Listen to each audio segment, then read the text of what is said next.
Praise Lord, praise Lord, praise Lord. Hallelujah, hallelujah, hallelujah. सबको जय मसीह की। परमेश्वर, हमारा परमेश्वर, सारे जगत का, सारी सृष्टि का परमेश्वर, वो अपने चुने हुए लोगों के द्वारा यानी कि दर्शनों का, सपनों का एक जरिया बनाता है कि आपको मालूम हो जाए कि वो क्या चाहता है। आज के सुसमाचार के लिए परमेश्वर की बेटी प्रार्थना करेंगे। सबको जय मसीह की। परमेश्वर आप सबके साथ है और आप सबसे बहुत प्रेम करता है। Hallelujah, hallelujah. महान परमेश्वर, सर्वशक्तिमान ईश्वर, जमीन आसमान के मालिक ते खालिक, तुहाडा धन्नवाद, तुहाडा शुक्र करदे स्वामी। आज दे सुंदर दिन लई, सुंदर सुबह लई, सुंदर समय लई मेरे पिता जी, जो साड़ियाँ जिंदगियां च बख्शिया प्रभु, खुशियां ते आनंद दा दिन बख्शिया, तंदुरुस्ती दित्ती पिता जी, और अपने कदमां च बैठन लई अपना फजल बख्शिया प्रभु। इस सब तुहाडी दया, तुहाडी किरपा मेरे पिता परमेश्वर। तुहाडी बेटी हिरदे तो तुहाडा धन्नवाद, तुहाडा शुक्र करदी स्वामी। सचमुच खुदा जो हर रोज़ वचन देंदे प्रचार करना, उस लिए भी तुहाडा धन्नवाद, तुहाडा शुक्र करदी और बेनती करदी पिता जी, तुसीं हुण अपने वचन के अनुसार साडे विचकार आओ और वचन पढ़ने प्रचार करने साडा मुँह बन के बोलो पिता जी, ताकि तुहाडा दिता वचन तुहाडी इच्छा के मुताबिक मेरे पिता परमेश्वर दुनिया की शोर तक पहुँचे। तुहाडा धन्नवाद, तुहाडा शुक्र करदे प्रार्थना सुनने लई। प्रार्थना प्रभु यीशु के समर्थी ते पवित्र नाम विच मंगते हैं, आमीन। आमीन। Praise Lord. परमेश्वर आपको ऐसे ऐसे भेद बताए ताकि आपका जीवन बच जाए, आपका घराना बच जाए। हालेलुया। ये बातें भविष्य में होने वाली बातों की ओर ले जाती, लेकिन हम कुछ नहीं जानते ये परमेश्वर का वचन क्या कहता है, कैसे कहता है, किसके द्वारा कहता है, किसके लिए कहता है, किसको कहता है। हालेलुया। इस बात को आप ध्यान रखना है। सुनिए, दानियल को आप जानते हैं, जो लोग पवित्र शास्त्र को पढ़ते हैं वो दानियल के बारे में जानते हैं कि उसको परमेश्वर हर तरह का भेद बताता था और उसके स्वप्नों का दर्शन भी बताता था, उसी के द्वारा था। हालेलुया। सुनिए, राजा को एक स्वप्न आया और उसके कारण वो भयभीत हो गया। स्वप्न की बात करते हैं, लेकिन वो उसका अर्थ नहीं जानता था।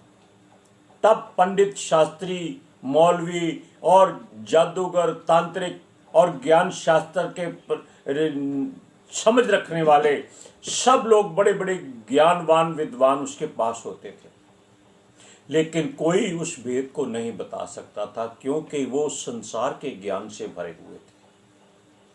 तब परमेश्वर की ओर से दानियल के मन में ये सारी बात, सारा भेद बताया गया कि राजा क्या चाहता है। हालेलुया। अब देखिए, दानियल जब राजा के सम्मुख पेश किया गया तो वो हैरान हो गया कि एक साधारण सा मनुष्य ये क्या बताएगा। उसने कहा, क्या तू इस भेद को जानता है? उसने कहा, ना तो मैं जानता हूं, ना आप जानते हैं, ना आपके ये ज्यादा पढ़े लिखे लोग जानते हैं। कौन जानता है? वो परमेश्वर जो भेदों का ज्ञाता है, भेदों का बनाने वाला है, उसका सृजनहार है, वो सारे भेद को जानता है, वो ही ये भेद बताएगा। हालेलुया। क्योंकि सर्वशक्तिमान परम प्रधान जो एक ही है, वो भूतकाल, वर्तमान काल और भविष्य काल का बनाने वाला है। जो बनाने वाला है वो जानता है कहाँ क्या त्रुटि हो सकती है, कहाँ सही हो सकता है। अब देखिए, ये भेद की बात केवल परमेश्वर खोल सकता है, ये दानियल ने उससे कहा था।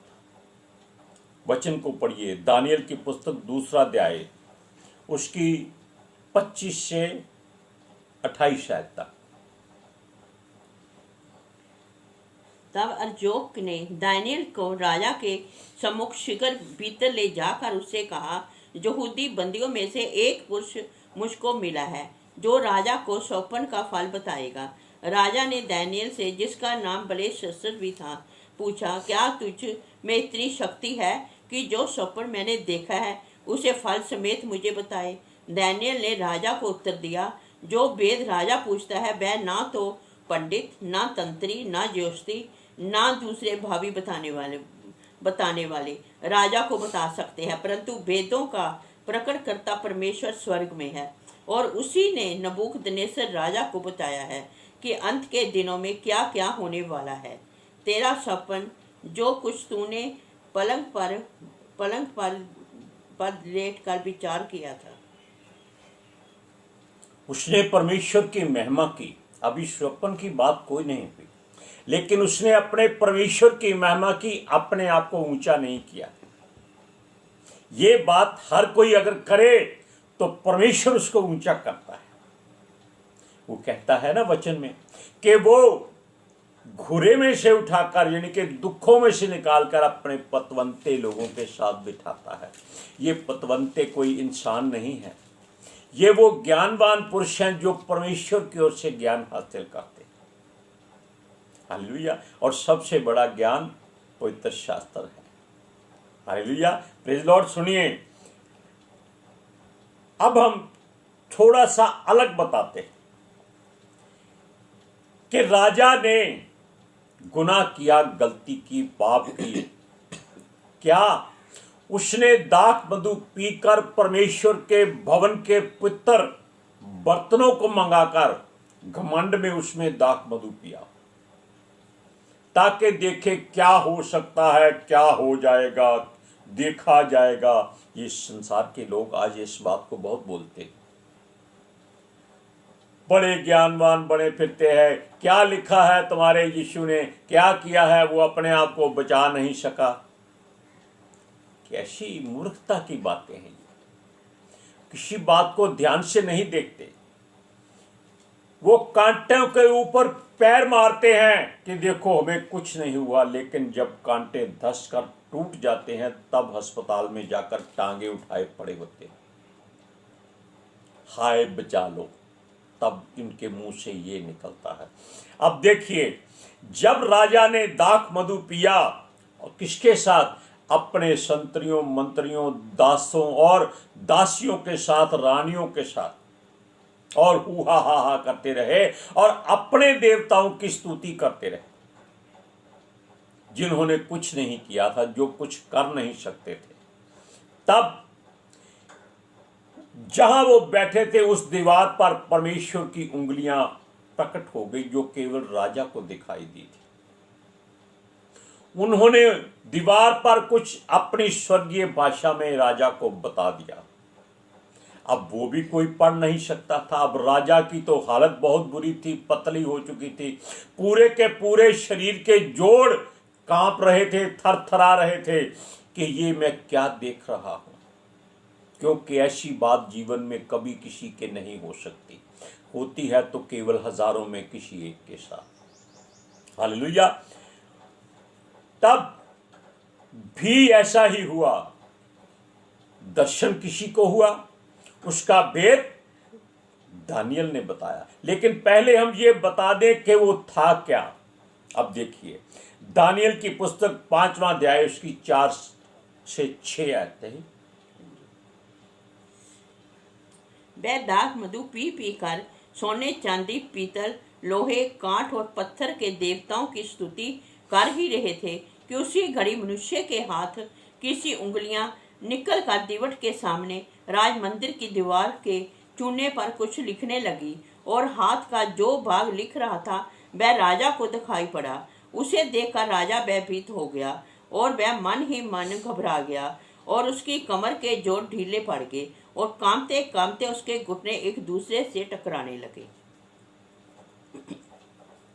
ये जो लोग घमंड से खोलते हैं क्या होगा, हमारा प्रभु है, हमारा देवता है, हमारा ईश्वर है, इनको तब मालूम होता है जब इनकी जुबान अंदर खिंच जाती है। ये कुछ बोल नहीं सकते, तब इनका कोई बताने वाला नहीं होता। जो पहली बात थी वो थोड़ी सी अलग थी। तब राजा ने एक सोने की मूर्ति देखी थी, इतनी बड़ी, जो आकाश से बातें करती थी। सोने का हिस्सा, चांदी का हिस्सा, पीतल का हिस्सा और नीचे लोहे का हिस्सा, और पैर लोहे और मिट्टी के बने हुए। ये पहला स्वप्न था। लेकिन जब राजा को एक स्वप्न, यानी कि राजा को बार बार परमेश्वर ताकीद कर रहा था, चेतावनी दे रहा था कि पाप करने से हट जाए, उसका कोई ईश्वर, कोई देवता उसको बचा नहीं सकता। सुनिए, तब राजा ने एक ऐसा पेड़ देखा। हम राजा नबूकदनेस्सर की बात करते हैं, जो आसमान की ऊंचाइयों की तरह था।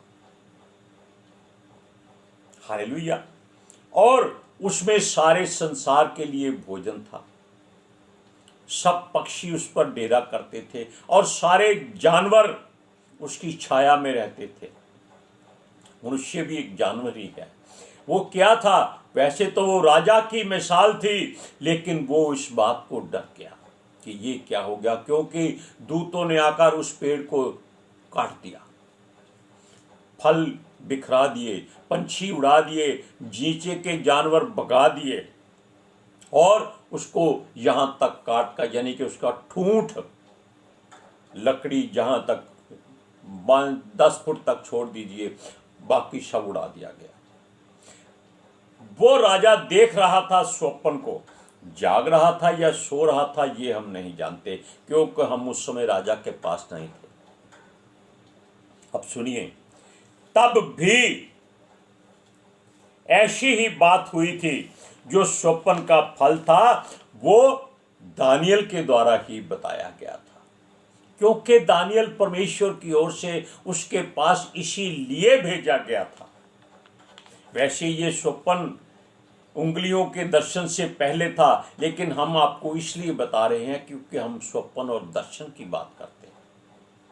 आप पढ़ के देखिए, दानियल की पुस्तक 4 अध्याय, उसकी 26-27 आयत में पढ़िए। उस वृक्ष की ठूठ को जड़ समेत छोड़ने की आज्ञा जो हुई है, उसका अर्थ ये है कि तेरा राज्य तेरे लिए बना रहेगा, और जब तू जान लेगा कि जगत का प्रभु स्वर्ग ही में है, तब तू फिर से राज्य करने पाएगा। इस कारण हे राजा, मेरी ये सम्मति स्वीकार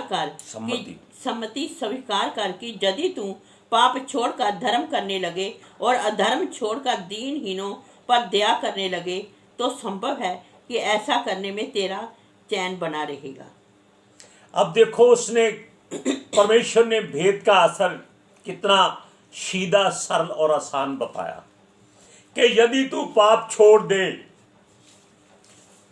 दीन बन जाए। यीशु ने क्या कहा था कि मैं मन में नम्र और दीन हूं, ऐसे तुम भी बन जाओ। और परमेश्वर वचन में क्या कहता है? जैसे वो पवित्र है वैसे तुम भी पवित्र बन जाओ। हालेलुया। अब राजा क्या सोचेगा कि उसका कोई भी विद्वान इस बात का भेद नहीं जानता। ये साधारण मनुष्य जो दास की तरह चुने हुए हैं, पकड़ कर लाए गए हैं, वो सारे भेद जानता है। अब हम आपको वापस ले चलते हैं उत्पत्ति की पुस्तक में। उत्पत्ति, जहां पर इज़राइल के वंश यूसुफ नाम का मनुष्य, उसको भी परमेश्वर दर्शन, स्वप्न और उनके फल और उनके भेद और भविष्य की बातें भी बताता था। हालेलुया। ये यूसुफ याकूब का पुत्र, इसहाक का पोता और इब्राहिम का पड़पोता, जब स्वप्न देखता है तो बचपन में भी उसको स्वप्न दिखाया कि वो एक खास बात देख रहा था कि न्याय कैसे किया जाता है, न्याय का क्या कारण है। स्वप्न देखता है कि सारा परिवार खेती में मसरूफ है और सारे के सारे लोग अपने अपने पूले बांध रहे हैं। फसल काटने के बाद लोग क्या करते हैं, उन फसल को थोड़ा थोड़ा काट कर गांठ बांधकर पूले बांध देते हैं, उठाने में दिक्कत ना हो। परमेश्वर ने उसको सपन क्या दिखाया कि उसके वाला पूला जो था वो खड़ा हो गया खेत में, और जो उसके भाइयों के बनाए हुए पूले थे उन्होंने सबने उठकर यूसुफ के पूले को दंडवत किया। ये 12 भाई थे और 11 के 11 इसको दंडवत कर रहे थे, और ये बात उसके भाइयों को पसंद नहीं आई। वो समझ गए थे कि ये उनकी ओर इशारा कर रहा था 11 भाइयों की तरफ, और उन्होंने इसके साथ बैर किया, विद्रोह किया, यानी कि इसकी बात को पखंड जाना और घमंड जाना। लेकिन वो नहीं जानते थे कि जो वो कह रहा है सच है और भविष्य में होगा। हालेलुया। बेशक वो उनका छोटा भाई था, वो नहीं चाहते थे कि उन पर उसका छोटा भाई प्रभुता करे। हालेलुया। पढ़िए उत्पत्ति की पुस्तक 37 अध्याय उसकी 5 से 8 आयत तक। यूसुफ ने एक स्वप्न देखा और अपने भाइयों से उनका वर्णन किया। तब वह उससे और भी द्वेष करने लगे। उसने उनसे कहा, जो स्वप्न मैंने देखा है उसे सुनो। हम लोग खेत में पूले बांध रहे हैं और क्या देखता हूँ कि मेरा पूला उठकर सीधा खड़ा हो गया। तब तुम्हारे पुलों ने मेरे पूले को चारों तरफ से घेर लिया और उसे दंडवत किया। तब उसके भाइयों ने उससे कहा, क्या सचमुच तू हमारे ऊपर राज्य करेगा? क्या सचमुच तू हम पर प्रभुता करेगा? इसलिए वह अपने सपनों और उसकी बातों के कारण उससे और भी अधिक बैर करने लगे। संसार बैर करता है। ये यीशु ने हर वचन में कहा है कि उसके कारण संसार आपसे बैर करेगा, और धन्य है वो जो उसके नाम के कारण सताए जाते हैं। हालेलुया। लेकिन अब हम ये बताते हैं कि ये जो स्वप्न यूसुफ ने देखा था ये सालों बाद पूरा भी हुआ था। उस समय तो उन्होंने ये सोचा कि इसको मार दिया जाए, लेकिन परमेश्वर उसको बचाने वाला था। वो जानता था कि वो इसको आगे लेके जाना है, ताकि इन्हीं लोगों के लिए वो भोजन का इंतजाम कर रहे जो इसको मारना चाहते हैं। चेतावनी के रूप में परमेश्वर ने स्वप्न दिखाया था, लेकिन उन्होंने नहीं माना। उन्होंने मार पीट कर इसको घायल करके खड्डे में डाला, खड्डे में से निकालकर लोगों के हाथों बेच दिया, और ये मिस्र में पहुंच गया। वहां पर सालों बाद मुश्किलों में होता हुआ भी राजा के महामंत्री यानी कि प्रधानमंत्री के पद पर पहुंच गया। तब 7 वर्ष का अकाल था, और उसी के 11 भाई उससे भोजन लेने वहां मिस्र में पहुंचे थे। तब उन्होंने, जब वो यूसुफ के सन्मुख पेश हुए, उसको पहचाना नहीं, क्योंकि वो राजसी वस्त्र में था और चेहरे पर जलाल था, क्योंकि परमेश्वर उसके साथ था। तब उन 11 के 11 ने झुककर गिरकर उसको दंडवत किया। सालों बाद वो स्वप्न परमेश्वर ने उनके द्वारा पूरा कर दिया। हालेलुया। आप सच्चाई को जान लीजिए, पढ़ लीजिए उत्पत्ति की पुस्तक 43 अध्याय 26 उसकी 26वीं आयत में। जब यूसुफ घर आया तब वह उससे भेंट की जो उसके हाथ में थी, उसके सम्मुख घर में ले गए और भूमि पर गिरकर उसको दंडवत किया।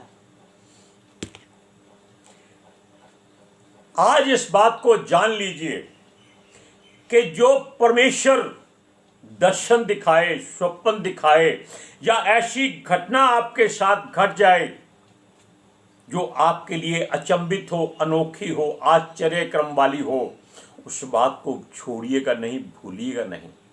परमेश्वर से विनती कीजिए। हम फिर बताते हैं कि परमेश्वर का दास सूरज परमाणी इस बात के लिए बार बार दबाव डालता है, जोर डालता है और लोगों को एक बात के लिए करने के लिए कहता है कि आप परमेश्वर से उस बात को दोबारा मांगिए। वो बुरी हो अच्छी हो, परमेश्वर से कहिए कि उस बात को दोबारा दिखा। वो भेद क्या है दिखा। अगर वो परमेश्वर की ओर से होगा तो आपको दोबारा आएगा, चाहे स्वप्न में, दर्शन में, या आपके किसी जीवन की किसी घटना के द्वारा आपके पास आ जाए। तब जान लीजिएगा कि परमेश्वर आपसे बात करना चाहता है। हालेलुया। इन बातों को ध्यान रखिए। जब स्वप्न आए, दर्शन आए, तो मेरी नहीं, इनकी नहीं, सूरज परमाने की नहीं, परमेश्वर की बात को याद रखना कि वो दर्शन परमेश्वर की ओर से है। हालेलुया। दानियल को भी उसने यर्मिया को उसने कहा था। क्या कहा था जब वो कैद में था कि मुझे पुकार, मैं तुझे ऐसे ऐसे भेद की बातें बताऊंगा जो तेरे चित्त में भी नहीं है। हालेलुया। ऐसी ही बातें आपके जीवन में भी हो जाएं, हम दुआ करते हैं। आज के सुसमाचार के लिए परमेश्वर की बेटी प्रार्थना करेंगी। Hallelujah. Thank you Jesus, thank you Lord, thank you पितर आत्मा जी। ਤੁਹਾਡਾ ਧੰਨਵਾਦ, ਤੁਹਾਡਾ ਸ਼ੁਕਰ ਕਰਦੇ ਸੁਆਮੀ, ਸਾਡੇ ਵਿਚਕਾਰ ਆਉਣ ਲਈ, ਵਚਨ ਪੜ੍ਹਨ, ਪ੍ਰਚਾਰ ਕਰਨ, ਸਾਡਾ ਮੂੰਹ ਬਣ ਕੇ ਬੋਲਣ ਲਈ ਪਿਤਾ ਜੀ। ਤੁਹਾਡੀ ਬੇਟੀ ਹਿਰਦੇ ਤੋਂ ਤੁਹਾਡਾ ਧੰਨਵਾਦ, ਤੁਹਾਡਾ ਸ਼ੁਕਰ ਕਰਦੀ ਸੁਆਮੀ। ਸੱਚਮੁੱਚ ਖੁਦਾ ਤੁਹਾਡਾ ਦਿੱਤਾ ਵਚਨ ਤੁਹਾਡੀ ਇੱਛਾ ਦੇ ਮੁਤਾबिक मेरे पिता परमेश्वर दुनिया की शोर तक पहुँचे, लोग सुनन और सच्चाई नूं जानन और सच्चाई उन्होंने आज़ाद करे पिता जी। मैं तुहाडा धन्नवाद, तुहाडा शुक्र करती हाँ स्वामी, और तुहाडे बच्चे हमेशा तुहाडी शांति और तुहाडे अनुग्रह विच बने रहे। आमीन। परमेश्वर आपको हमारी तरह नहीं, अच्छे भविष्यवक्ताओं की तरह इस्तेमाल करे। सबको जय मसीह की।